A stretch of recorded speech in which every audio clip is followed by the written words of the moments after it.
Hello everyone, আসসালামু আলাইকুম। কেমন আছেন সবাই? আশা করি সবাই বেশ ভালো আছেন। আলহামদুলিল্লাহ, আমরাও সবাই ভালো আছি। অনেকটাই বিরতির পর আবারও চলে এলাম আপনাদের মাঝে। আমি মনিকা সোনারগাঁ থেকে বলছি। মনিকা হবিস চ্যানেল থেকে সবাইকে স্বাগত জানাই। তো আনিফের প্রথম মাদ্রাসায় যাওয়া, তো তার বাবা প্রথম দিন নিয়ে যাচ্ছে। এদিকে সন্ধ্যের দিকে ঘরে এলো কিছু গেস্ট। এগুলো আমার খুবই স্পেশাল মেহমান, তো তাদের জন্য এই তো চা বিস্কিট তৈরি করে দিলাম। তো যারা আমার আগের ভিডিওগুলো দেখেছেন তারা বুঝতে পারবেন। আর এগুলো হচ্ছে সব আমার ননদ। এদিকে আবির গিয়েছিল একটু তার নানুর বাসায়, তো এই তো বাসা থেকে আসার পথে মা কিছুটা খাবার দিয়ে দিল আমাদের জন্য, আর আবির আনিফের জন্য দিয়েছে অনেকগুলোই বিস্কিট। অনেক দিন ধরেই ভিডিও শেয়ার করা হচ্ছে না আপনাদের সাথে, তো অনেকের মনে প্রশ্ন জাগতে পারে যে কেন আমি ভিডিও শেয়ার করতে পারিনি। তো আবিরের পরীক্ষা ছিল, তো সবাই তো জানেন এবার পরীক্ষার ক্যাটাগরি অনেকটাই চেঞ্জ করে দেওয়া হয়েছে। তো আবিরের জন্য কেনা হয়েছিল অনুপম গাইড, কিন্তু শিট করেছে লেকচার গাইড থেকে।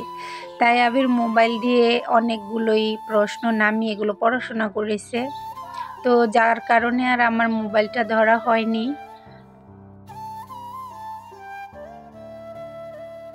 আর রাতে যেহেতু আমি এডিট করি, তো আবির রাতে তো পড়তে বসেছিল, তাই আর এডিট করা হয়নি। কিন্তু এর মাঝে মাঝে কিছুটা শ্যুট তো করেই নিয়েছি, যা একসাথে এডিট করে শেয়ার করছি আপনাদের সাথে। তো প্রথম দিন আবিরের বাবা নিয়ে গিয়েছিল মাদ্রাসায় আনিফকে, আর এই তো দ্বিতীয় দিন আমি ঘুম থেকে ওঠার পরেই কিছুটা রান্না করে নিচ্ছি আবিরকে দিয়ে। রাতে ডিম আনিয়েছিলাম, তো এখন ডিমগুলো রান্না করব আলু দিয়ে, যেহেতু আমার ঘরে কোনো সবজি নেই। আর এই তো বেগুনের ভর্তা বানিয়ে নিয়েছিলাম। আর এদিকে আমার এক বড় যা আমাকে দাওয়াত করেছিল তাদের বাসায় যাও খাওয়ার জন্য। আর সবাই তো জানেনি এটা তো আমার খুবই পছন্দের খাবার। তো এই তো খেয়ে নেওয়ার পর আনিফকে নিয়ে এলাম মাদ্রাসায়। অনেকটাই লেট হয়ে গেছে আমার। তো যাই হোক, আনিফকে তো এখনো ভর্তি করানো হয়নি, কিছুদিনের জন্য নিয়ে এলাম ক্লাস করার জন্য। তো আনিফ তো মাশাল্লাহ খুবই দুষ্ট, তো দুষ্টুমি তো করবেই সে, কিন্তু তারপরেও আলহামদুলিল্লাহ পড়ার প্রতি তার অনেকটাই আগ্রহ রয়েছে দেখতে পেলাম।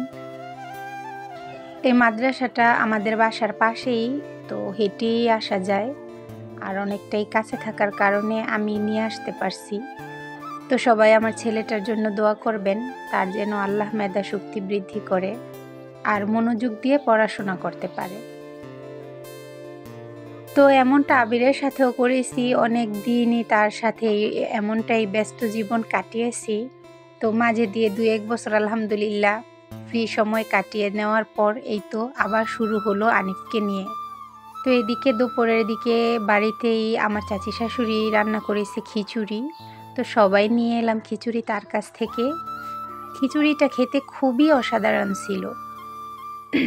এদিকে আবিরও চলে এসেছে, তো গরম গরম আমরা খিচুড়ি খেয়ে নিলাম। সংসারের কাজ এমন একটা জিনিস যা একটা মাথার মধ্যে এলে আরেকটা এমনিতেই চলে আসে। তো ওই দিন আমি ফ্রিজটা পরিষ্কার করেছি, তো ভাবতেছিলাম অনেক দিন ধরেই ঘরটাকেও ঝেড়ে নেব। তো এগুলো আমি একদিনেই করিনি, যা আপনাদের সাথে আগেই বলেছি যে মাঝে মধ্যে যেটা পেরেছি ততটুকুই শ্যুট করে নিয়েছি। এখানে তাকের যত হাঁড়ি পাতিল ছিল তা সব আমি নামিয়ে নিয়েছিলাম, আর সবগুলাই আমি নিয়ে গিয়েছিলাম ঘাটে। তো ঘাট থেকে মেজে ঘষে পরিষ্কার করে নিয়ে এলাম। তো সাধারণত হাঁড়ি পাতিলগুলো আমি সহজে নামাই না, এগুলো মানে ধোয়া হয় না সহজে। এগুলো আমি মাসে একবার নামিয়ে ঝেড়ে মুছে নিই। তো যেহেতু অনেক দিন হয়ে গেছে, তাই ভাবলাম যে আমি এগুলোকে ধুয়েই নেই। ঘরের জিনিসপত্র এগুলো যদি সব পরিষ্কার পরিচ্ছন্ন রাখা যায়, তাহলে মনও অনেকটাই ভালো এবং ফ্রেশ থাকে।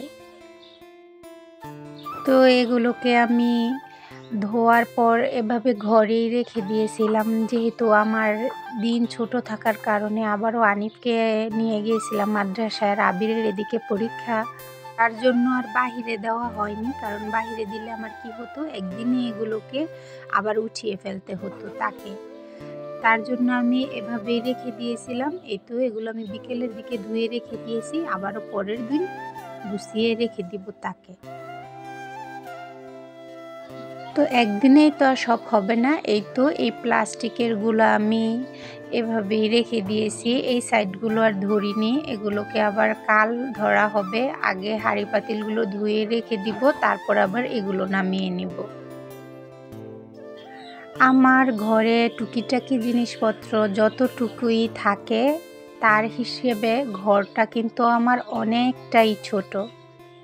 ঘর ছোট হলে কি হবে, মেয়েদের তো মন বুঝেনি, নিজের থেকে বেশি নিজের ঘরটাকে আপন মনে হয় আর সাজিয়ে গুছিয়ে রাখতে ইচ্ছে করে। তারপরেও এই তো এইসব জিনিসপত্রের দিকে আমার লোভ আবার একটু বেশি।